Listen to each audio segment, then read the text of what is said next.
In this video, which again at UD, so apologies that's like literally just a recording, but that's all I can do. We're gonna discuss why, if the Mets were to collapse, why it would be the biggest collapse in MLB history, and for Trump 2007. Because the common argument is that 2025 is not a worse collapse than 2007, and the reality on that is that that just isn't true. It's just not. And how, you might ask? Well, you have to understand some of the context behind it. First of all, 2007 was obviously pitiful. The Mets had a 7-game lead in the division and blew it with 17 to play and couldn't even make the wild card. However, you also have to tip your cap to the Phillies as well there. As while the Mets went a pitiful 5-12, 5-12 stretches, they can happen in the course of a season. It's just the Phillies at the same time happen to go 13-4 and have a late season surge. But with how good the Phillies were, 6-11 forces a tie. You had to go 7-10, which obviously you should be able to do. 500 ball gets you in, but it's not exactly the same. And if there were 5 playoff spots, the Mets still wouldn't have made it. As we know, the Rockies and Padres played in a tiebreaker game, and the Rockies won.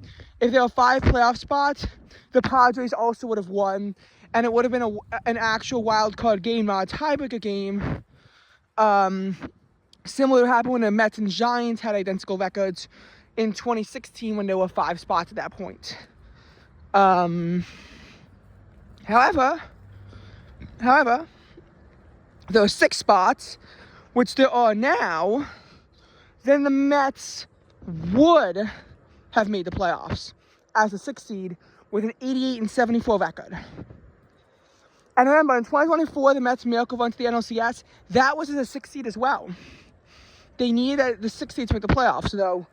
Granted, if the 2022 rules weren't in place, we don't know what the tiebreaker between the Mets, Braves, and Diamondbacks would look like, as it would have gotten very messy, as all 3 teams had 89-73 records.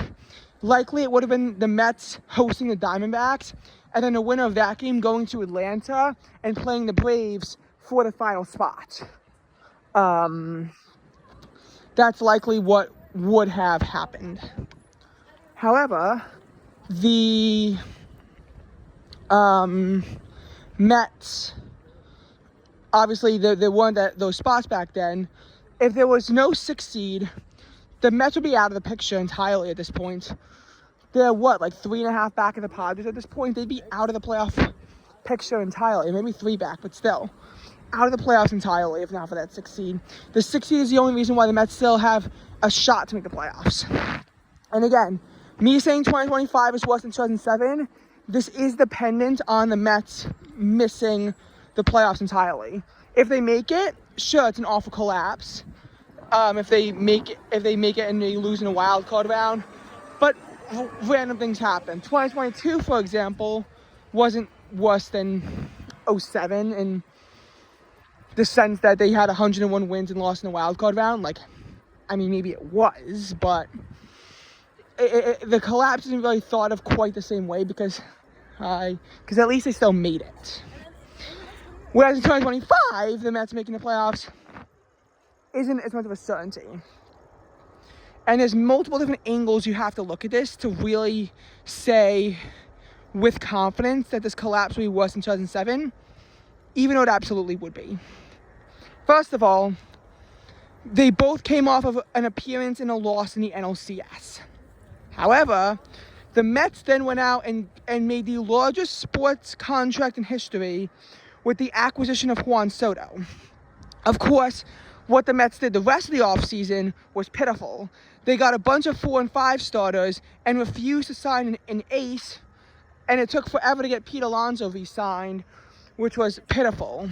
The Mets really did not do a whole lot of productive moves in the offseason to really establish themselves as a serious contender.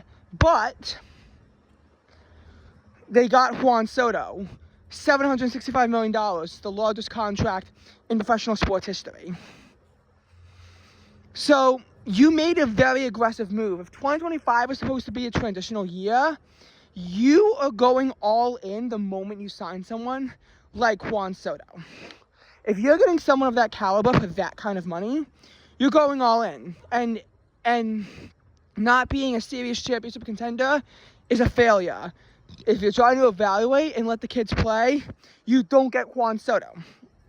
Especially since Kyle Schwarber, who's basically the same as Juan Soto, is going to be hitting free agency after this year. So if your plan was to wait until 2026 to go all in, why not make an attempt at Kyle Schwarber instead of Juan Soto?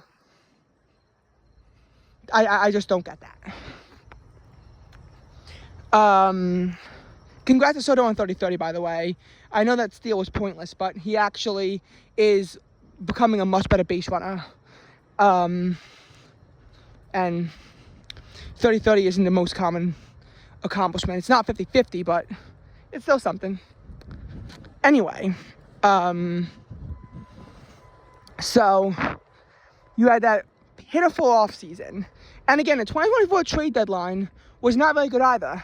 Stanek sucked in the regular season, although he was good in the playoffs.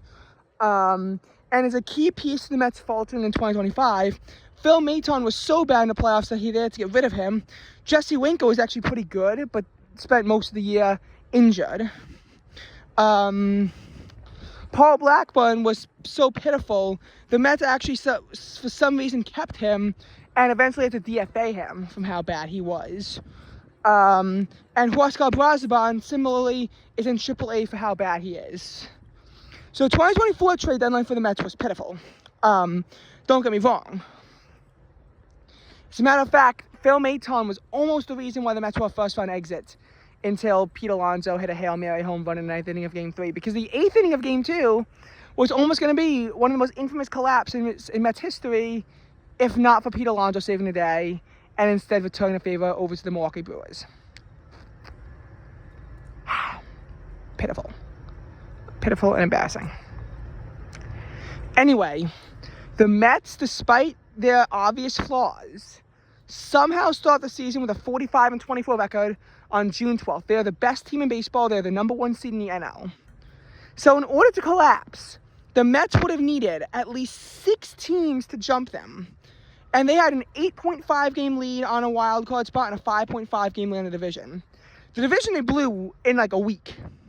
But at least they were able to keep it close for a while. They were able to keep it within 2 games of the Phillies, either above or below, from June 16th to August 3rd, or August 4th, which was a record streak, until August 5th. The Phillies win, the Mets lose, and the Mets fall 2.5 back, and this is when the Phillies start to pull away with the division. Now they're up 9 with 17 to play, and the Phillies basically had the division secured. But the Mets at least, were in it for a while. After starting off 45-24, they have a pitiful 3-14 stretch in the second half of June into the first game of July. And that was pitiful. But then, to the Mets' credit, they win 14 of their next 20 games in July, including a 7-game winning streak. That's really the only reason why they're still in it now, is because they had that one blip. But that may have been one of the worst things to happen to the Mets in franchise history. Because what happened in the 2025 trade deadline might be the worst trade deadline in MLB history.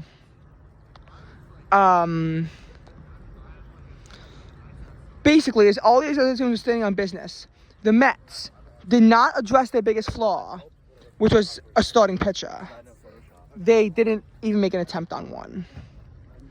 For center field, they got Cedric Mullins, who everyone knew was bad, was good in one role that the Mets refused to use him in, and his OPS as a Met is in the 500s.